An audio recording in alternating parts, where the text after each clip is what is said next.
I'm gonna show you something a little bit graphic.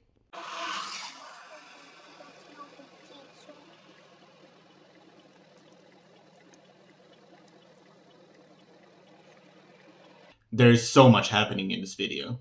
As you saw, the bird in the video was a mistle thrush. This here is a mistletoe. In Croatia, there are two species of mistletoe. Yellow mistletoe and a common mistletoe. Mistletoe produces fruit that is very, very sticky. In fact, they were used as glue back in the day, and even the Croatian name for mistletoe is ljepak, which literally translates to glue. All of this brings us back to the mistle thrush.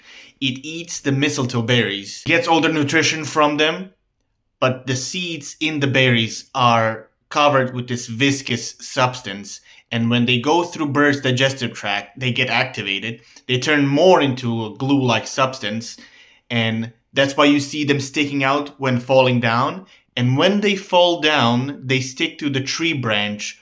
And after that, in a couple of weeks, days, months, depending on the time of the year, when the juices start flowing in the tree, that's where the new mistletoe starts growing from. Follow me for more interesting bird facts.